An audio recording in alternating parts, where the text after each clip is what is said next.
ভোলা বাবার কাছে যাওয়ার জন্য যে মনটা বেশ টেনেছিল, আর না গিয়ে ভোলা বাবা না নিয়ে গিয়ে কি থাকতে পারে, তাই না? তাই ফটাফট রেডি হয়ে কিন্তু আমরা বেরিয়ে গেছিলাম মহাকুম্ভের জন্য।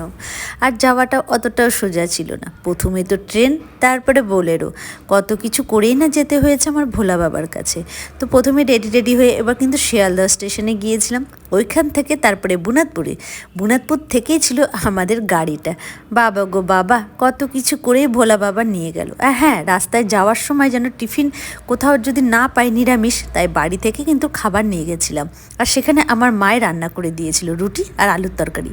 আর রাস্তায় জল টল চাল খাবার সব কিছু নিয়ে নিয়েছিলাম আমরা, চাল ডাল যা যা লাগে। এবার ভোলানাথের নাম করে বেরিয়ে গেলাম। বাবা গো বাবা, পুরো দিন গেল, পুরো রাত গেল, পরের দিন সকাল আবার পেরিয়ে এলো।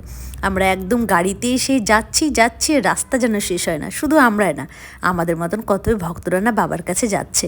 একটুখানি জ্যামে ফেসে গেছিলাম, প্রায় 10 মিনিট, তবে বেশ খারাপ লাগলো না, ভালোই লাগলো। এত দূরে জার্নিংয়ে এটুকু তো হয়। তারপর এক জায়গায় দাঁড়িয়ে খেলাম ভেজ একটা বার্গার, আর খেয়েছি দুধ চা, ব্যাস। তারপরে চলে এলাম বাবার কাছে। আর দেরি করা যায় না কি, বাবার এত কাছে এসে বাবার কাছে যাব না তা তো হয় না। মা গঙ্গার কাছে চলে গেলাম একদম স্নান করতে।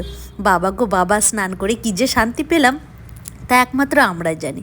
পাপ পুণ্য আমি জানি না বাপু, পাপ পুণ্য ভগবান দেখে নেবে। আমি তো স্নান করতে গিয়েছি মা গঙ্গাতে, গঙ্গা যমুনা সরস্বতী, ব্যাস স্নান করেছি। বাড়ির জন্য জল নিয়েছি, গঙ্গা জল, আর কিছুটা মাটি নিয়েছি।